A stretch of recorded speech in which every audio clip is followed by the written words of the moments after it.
ఈశ్వరుడు ఎల్లభూతములకు నియామకుడై ప్రాణుల హృదయమందున్నవాడై గంత్రగాడు బొమ్మల నాడించు రీతిగా ప్రాణుల భ్రమింపజేయుచున్నాడు.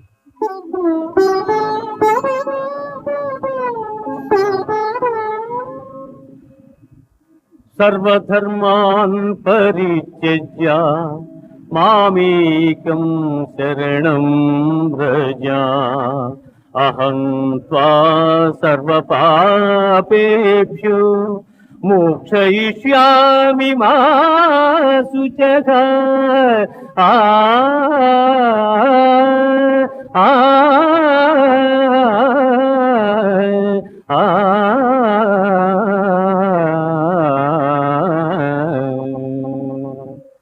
సమస్త కర్మల నాకర్పించి నన్నే శరణు పొందిన ఎల్ల పాపముల నుండి నిన్ను విముక్తిని గావించును.